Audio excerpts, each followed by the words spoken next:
TV बघत आहेत किंवा मोबाईल बघत आहेत किंवा मॅच बघत असतील किंवा आवडीचा सिनेमा बघत असतील आणि तुम्ही त्यांना डिस्टर्ब केलं तर त्यांची काय प्रतिक्रिया असते? काय रिॲक्ट होतात ते बघा, सगळीकडे सेम आहे.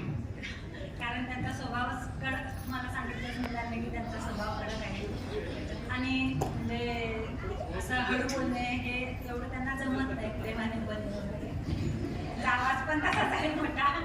त्याच्यामुळे असं म्हणतात, बाप बाप मधाळ मधाळ, बाप काटेरी काटेरी, बाप फणस फणसात मधाळ मधाळ. असा बाप असतो आणि असा असेल तेव्हाच मुलांनाही वळण इतकं छान लागतं. आता एक थोडासा वयस्कर मंडळी जरा कान बंद करून घ्या. असा काही वेगळा प्रश्न आहे. सर रोमॅन्टिक आहेत की ड्रामॅटिक आहेत? ड्रामॅटिक. स्ट्रिक्ट म्हटल्यावर रोमॅन्टिकपणा.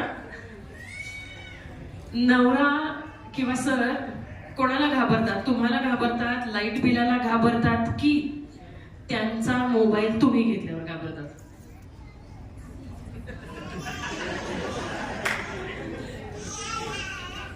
म्हणजे मोबाईलचं असं काही नाही. आमच्या घरामध्ये मुलं किंवा आम्ही दोघं एकमेकांचा मोबाईल केव्हाही कोणी पण घेऊ शकतो. किती छान. कोणाच्याच मोबाईलला लॉक वगैरे नाही आहे. आपण टाळ्या वाजवूया त्यासाठी. नॉर्मली आता हल्ली प्रत्येकाकडे एक दोन दोन दोन सुद्धा मोबाईल असतात. पण ही ट्रान्सपरन्सी, नात्यामध्ये विश्वास जो जपलाय या दोघांनी, तो अत्यंत महत्वाचा आहे. आजच्या काळामध्ये आपण मुलांना सर्रास मोबाईल वापरायला देतो, पण मुलांचे मोबाईल जेव्हा लॉक असतात तेव्हा कुठेतरी संस्कार कमी पडतात. किचनमध्ये जर आले सर, तर तुम्हाला मदत असते की इन्स्पेक्शन असतं? मदत असते. ऐका, किती जणांच्या घरच्यांची मदत असते? एकाच बोटवर आलं. बघा, नवऱ्याला वाचवलं यांनी. ज्यांनी लेट हात वर केला त्यांनी आपल्या नवऱ्याची बाजू सावरून घेतलेली आहे, घरी गेल्या डोळे मोठे करायला नको म्हणून. त्यांची एकट्याची शॉपिंग कॅपॅसिटी किती आहे? बिलकुल नाही आहे. 0%. कारण त्यांना शॉपिंग करायचा एवढा कंटाळा आहे आणि कंटाळ्यापेक्षाही तिथं कपडे ट्राय करणं वगैरे हे अजिबात त्यांना आवडत नाही. एकदा गेले शॉपिंगला, जो एक ड्रेस बघितला ना तोच घेतला की निघा. आणि मग तुमच्या बरोबर गेल्यावर शॉपिंगची कॅपॅसिटी किती वाढते? माझ्यासोबत शक्यतो तर ते फार कमी वेळा आलेले आहे.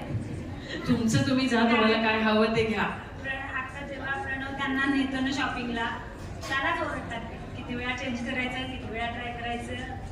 तो कंटाळून जातो. त्यांना बोलून बोलून आणि सांगायचं.